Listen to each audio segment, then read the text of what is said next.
ഇതാ വഖഫിന്റെ പ്രശ്നം വന്നു. മുസ്ലിങ്ങളെ കോർണൈസ് ചെയ്ത് ഭീകരമായി ടാർഗറ്റ് ചെയ്ത് മുസ്ലിം സമൂഹത്തെ മാത്രം ടാർഗറ്റ് ചെയ്ത് ഈ വഖഫിന്റെ പ്രശ്നം കൊണ്ടുവന്ന സമയത്ത് ഇന്ത്യയുടെ പാർലമെന്റിൽ ഉണ്ടായ മുന്നേറ്റം ചെറുതല്ല. BJP പ്രതീക്ഷിച്ചതിനേക്കാൾ കൂടുതൽ വോട്ടുകൾ പ്രതിപക്ഷത്തിന് സ്വരൂപിക്കാൻ കഴിഞ്ഞ മുന്നേറ്റത്തിന് രാഹുൽ നേതൃത്വം കൊടുത്തു. ഇത് ക്ലാരിറ്റിയാണ്, കൃത്യതയാണ്. എന്നാൽ ഒന്നുകൂടെ നിങ്ങൾ കേട്ടോളൂ. ഇന്ത്യയിലെ സംഘപരിവാരത്തിന്റെ അടിവേരറുക്കപ്പെടുന്ന ഒരു രാഷ്ട്രീയ തീരുമാനം രാഹുൽ ഗാന്ധിയുടെ ഇന്ത്യയിലെ ജനാധിപത്യ വിശ്വാസ മുന്നേറ്റങ്ങളുടെ ഭാഗമായി സംഭവിക്കാൻ പോവാണ്. സംഭവിക്കട്ടെ എന്ന് നമ്മൾ പ്രാർത്ഥിക്കുകയാണ്. അതാണ് ജാതി സെൻസ് വരാൻ പോകുന്നത്. ഇതാര് പറഞ്ഞതാ? ജാതി സെൻസ് കോൺഗ്രസ് ഡിമാൻഡ് ചെയ്തതാ, രാഹുൽ ഗാന്ധി ഡിമാൻഡ് ചെയ്തതാ.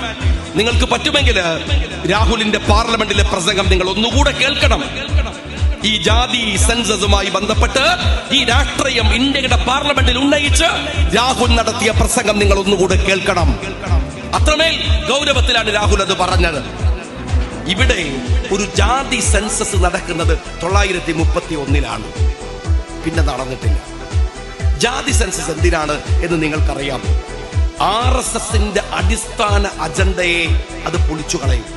എന്തുകൊണ്ടെന്നാൽ RSS സവർണാധി വിശ്വാസത്തിൽ അധിഷ്ഠിതമായ ഒരു പ്രത്യയ ശാസ്ത്രമാണ്. അത് മനുവിന്റെ നിയമം മുതൽ അവർ തിരസ്കരിക്കുന്ന സ്വീകരിക്കുന്ന നിയമങ്ങളെ മുഴുവൻ പരിശോധിച്ചാൽ ഞാൻ വിശദീകരിക്കുകയല്ല. എന്നാൽ ഇന്ത്യയുടെ യഥാർത്ഥ സ്ഥിതി എന്താണ്? 4599 ജാതികൾ, വിശ്വാസങ്ങൾ, ആചാരങ്ങൾ, മതങ്ങൾ ഇന്ത്യയിലുണ്ട് എന്നാണ് കണക്ക്. 31 കണക്ക് 4591.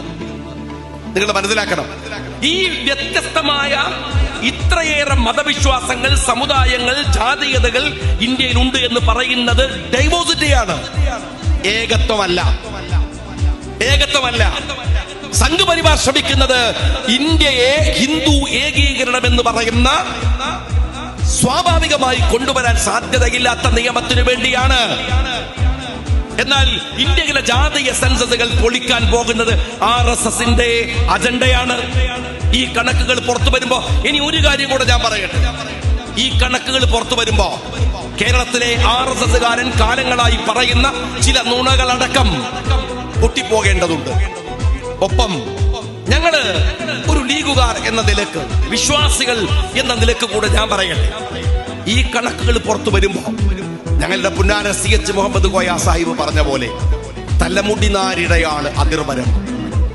ഞങ്ങളുടെ സമുദായത്തിന് ഏതെങ്കിലും മേഖലയിൽ ഒരു തലമുടിനാരിഴ അവകാശം ഞങ്ങളുടെ കൈകളിൽ ഉണ്ടായാൽ മറ്റൊരു സമുദായത്തിൻ്റെത് അത് തിരിച്ചു വാങ്ങിക്കൊടുക്കുന്നത് പോലെ ഇതേപോലെ സംഘടിച്ച് വാങ്ങിക്കൊടുക്കാൻ ഇന്ത്യൻ യൂണിയൻ മുസ്ലിം ലീഗ് പ്രതിജ്ഞാബദ്ധമായി നിൽക്കും എന്നതുകൊണ്ട് തന്നെ ഞങ്ങൾ ഈ സെൻസസിനെ സ്വാഗതം ചെയ്യുകയും ആ സെൻസസിന് വേണ്ടിയുള്ള പ്രവർത്തനത്തിൽ പങ്കാളിയായി നിൽക്കുകയും ചെയ്യും.